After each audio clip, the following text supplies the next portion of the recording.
king ball on the turn, so top pair now for Seidel to go along with this flush draw. And now Quickly we are checks. happy to simply just check and do whatever you do, Dvorak. Top pair with a flush draw. And you can see by the percentages we are in big trouble.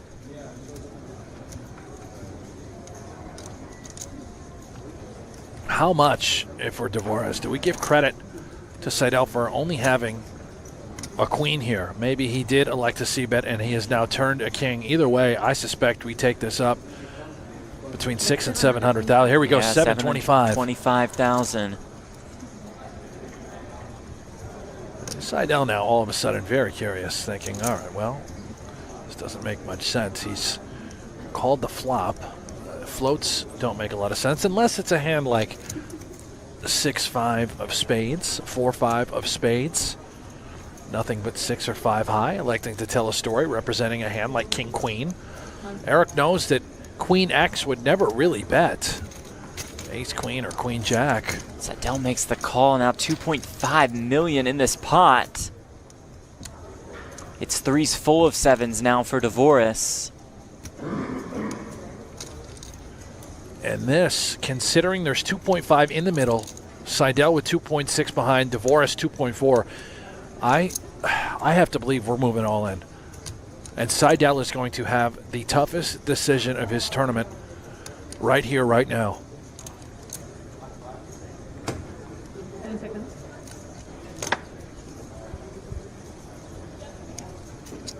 All in. All of it from Daniel Dvorak, which equates to about a pot-sized bet. Oh, this is absolutely filthy.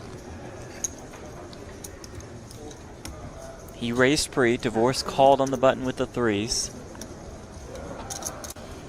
Chan called in the big blind. Seidel led on this flop for 260,000.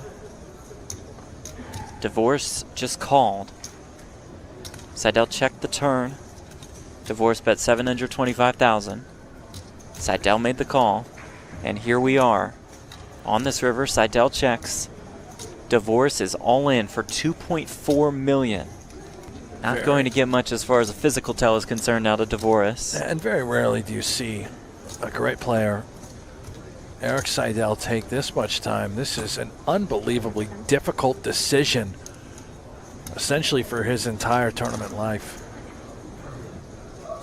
He knows it is pocket threes. 5.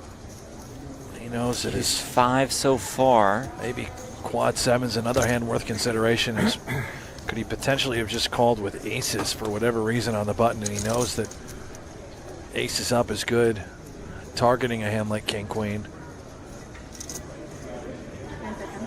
Let's say there's about 6 hands that he could potentially be bluffing with. Otherwise, the rest are threes full, quad sevens, once in a great while, aces. Unlikely to be heroic with King Queen, but maybe for all of it, as played.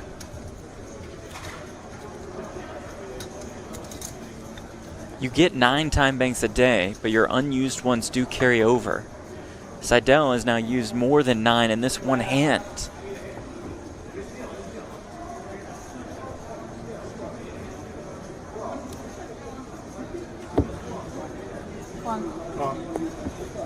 That's the call, and that is the bad news for Erik Seidel. Oh my goodness, he's down to 165,000 chips. Thank you. And Daniel Dvorak becomes a massive chip leader. Seidel stands up, but after counting, they'll realize that he's not done quite yet.